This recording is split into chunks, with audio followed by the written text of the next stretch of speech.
Literal rule of interpretation of statutes में हम पहला केस डिस्कस करेंगे, ससेक्स पियरेज केस।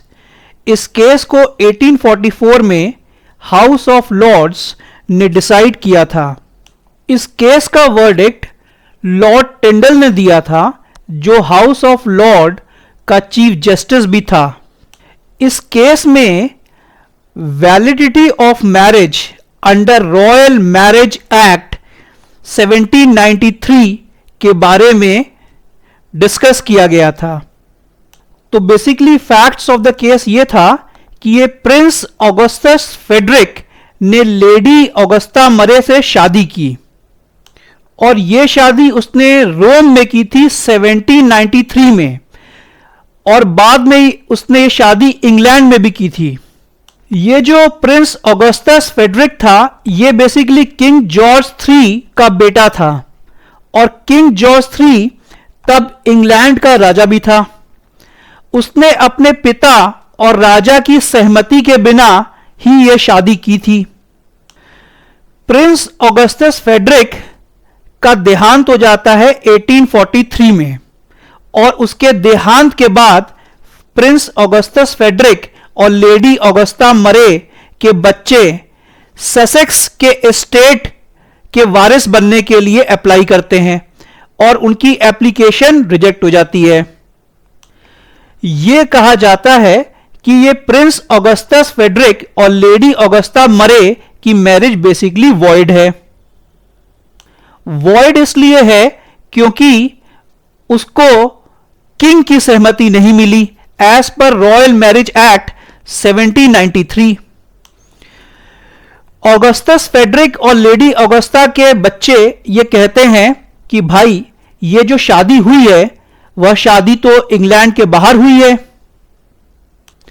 और रॉयल मैरिज एक्ट 1793 यह कहता है कि ये जो प्रिंसेस की जो मैरिज होगी और उसको किंग का एसेंट मिलना आवश्यक है। तो इस केस में मुद्दा यह था कि भाई, जो स्टैट्यूट में वर्ड्स हैं, क्या उनका इंटरप्रिटेशन हम देखेंगे बियॉन्ड क्लियर वर्ड्स। तो भाई, ये जो लॉ बना था रॉयल मैरिज एक्ट 1793, इसमें प्रिंसेस जो भी शादी करेंगे तो राजा की सहमति आवश्यक है। तो अब इस प्रिंस ने जो चालाकी की थी कि भाई बाहर जाके शादी कर ले, तो जजेस ने यह रूल किया, भाई ये जो इंटेंट था इस लॉ का, वो बेसिकली बिना कंसेंट के प्रिंसेस को शादी करने से रोकने का था। तो भाई, ये जो स्टैट्यूट है ये बेसिकली क्लियर है, इसमें क्लियर वर्ड्स हैं कि किंग की कंसेंट जरूरी है। तो इसलिए एवरी मैरिज, जो भी शादी प्रिंस करेगा, ग्लोबल लेवल पर भी कर सकता है, लेकिन उसके लिए किंग की कंसेंट आवश्यक है। टिंडल साहब ने जजमेंट दिया कि भाई ये शब्द एकदम क्लियर हैं, और एक तरीके से देखा जाए कि इसकी जो नेचुरल मीनिंग है वो स्पष्ट करती है कि किंग की कंसेंट जरूरी है इस स्टैट्यूट के हिसाब से, रॉयल मैरिज एक्ट 1793। अब भले ही कॉन्सिक्वेंसेस कुछ भी हो, और कॉन्सिक्वेंसेस हुए क्या कि भाई इन लोग की शादी हो गई वॉइड। शादी हो गई वॉइड तो इनके बच्चे हो गए इलेजिटिमेट, और इलेजिटिमेट लोगों को वारिस नहीं चुना जाएगा। तो इन लोग के बच्चे ससेक्स का उत्तराधिकार उनको नहीं मिला, वरासत उनको नहीं मिली। तो ये बेसिकली केस बन गया literal rule of interpretation of statute का फाउंडेशन केस। तो टिंडल साहब ने तो स्पष्ट रूप से कहा कि यदि स्टैट्यूटरी लैंग्वेज प्रिसाइज है और क्लियर है, तो it requires no further interpretation beyond its ordinary meaning. इसमें एक मुद्दे की और बात हुई थी कि एविडेंस। तो चूंकि शादी हुई थी बाहर रोम में, और रोम बेसिकली वहां पर कैथोलिक क्रिश्चियंस हैं और इंग्लैंड में प्रोटेस्टेंट क्रिश्चियंस हैं।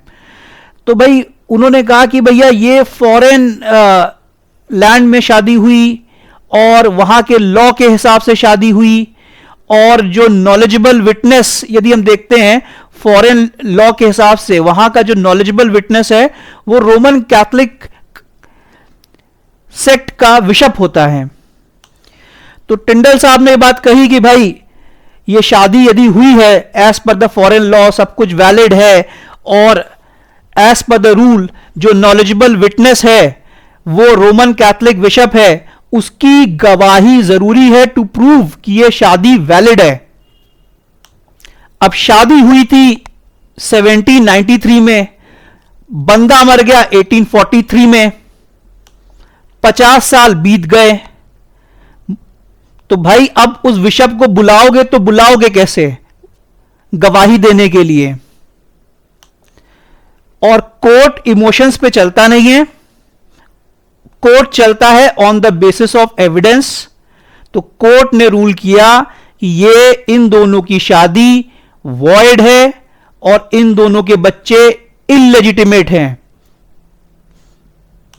और उनको ससेक्स का